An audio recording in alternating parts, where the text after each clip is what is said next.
Hi all, welcome to the class. Today we are going to discuss a small topic in the subject Advanced Manufacturing Technology.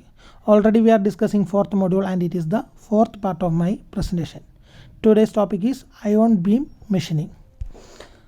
നമ്മൾ ion beam machining പറയുന്ന സമയത്ത് നമ്മൾ ഈ നേരത്തെ പറഞ്ഞിരിക്കുന്ന EBM ആയാലും അതുപോലെ ലേസർ ബീം മെഷീനിങ് ആയാലും പ്ലാസ്മ ആർക്ക് മെഷീനിങ് ആണെങ്കിലും എല്ലാത്തിലും ഉപയോഗിച്ച ടങ്സ്റ്റൺ ഇലക്ട്രോഡ് തന്നെയാണ് ഇവിടെയും യൂസ് ചെയ്യുന്നത്.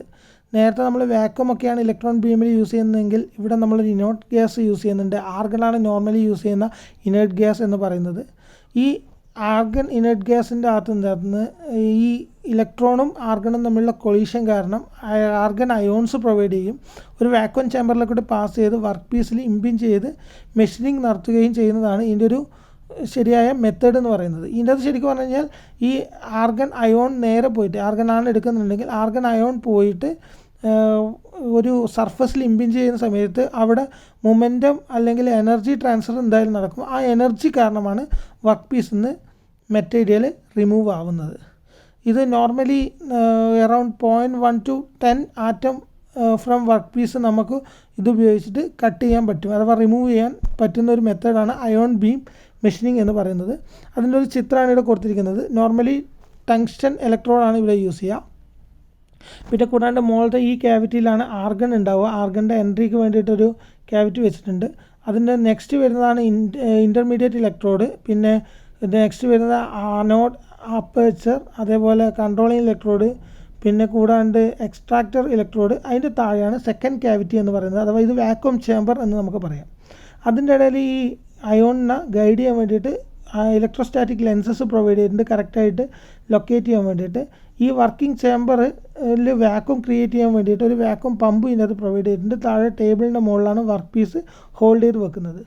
ഈ അയോൺ മുകളിൽ നിന്ന് താഴോട്ടേക്ക് വരുന്നത് വർക്ക് പീസിൽ വന്ന് ഇമ്പിൻ ചെയ്യുന്ന സമയത്ത് എനർജി അല്ലെങ്കിൽ മൊമെൻറ്റം കാരണം അവിടെയുള്ള മെറ്റീരിയൽസ് റിമൂവ് ചെയ്തെടുക്കാൻ നമുക്ക് സാധിക്കും. ഇതാണ് ഇതിൻ്റെ ഒരു മെത്തേഡ് എന്ന് പറയുന്നത്. നോർമലി ഇവിടെ ആർഗൺ ഉണ്ട് എന്ന് പറഞ്ഞു. ഈ ടങ്സ്റ്റണിൽ നമ്മൾ ഇലക്ട്രിസിറ്റി കൊടുത്തു കഴിഞ്ഞാൽ ഓട്ടോമാറ്റിക്കലി ഇതിൻ്റെ അകത്ത് ഇലക്ട്രോൺ ജമ്പിങ് ഉണ്ടാവും. ആ ഇലക്ട്രോൺ ജമ്പിങ് നേരെ ഈ ആർഗൺ ഗ്യാസിലേക്കാണ് വരുന്നത്.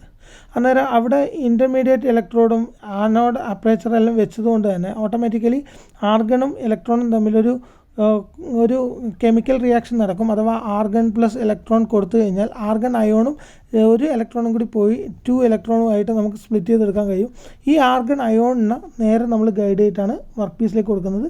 അതിൻ്റെ എനർജി മൂവ്മെൻറ്റ് ഉപയോഗിച്ച് വർക്ക് പീസിനെ മെഷീൻ ചെയ്യുന്നത്. ഇതാണ് ഇതിൻ്റെ ശരിക്കും പറഞ്ഞു കഴിഞ്ഞാൽ വർക്കിംഗ് പ്രിൻസിപ്പിൾ എന്ന് പറയുന്നത്.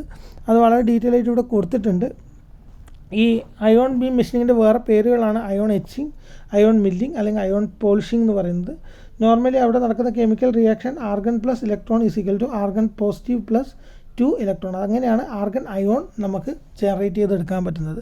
ഇത് കമ്പയർ ടു ബാക്കിയുള്ള മെത്തേഡ് സിമ്പിളായിട്ടുള്ളൊരു മെത്തേഡാണ്. ഈ അയോൺ ഉപയോഗിച്ച് ഡയറക്റ്റ് മെറ്റീരിയൽ കട്ട് ചെയ്തെടുക്കുന്നു.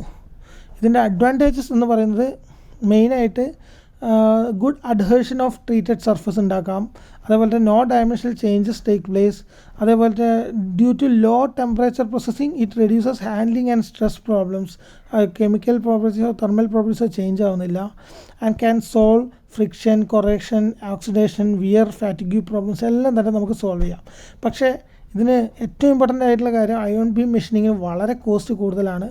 പിന്നെ കൂടാണ്ട് റേഡിയേഷൻ എഫക്റ്റ് ഉള്ളത് കൊണ്ട് തന്നെ ഓട്ടോമാറ്റിക്കലി സർഫസ് വീക്കായി പോകാനുള്ളൊരു സാധ്യതയുണ്ട്.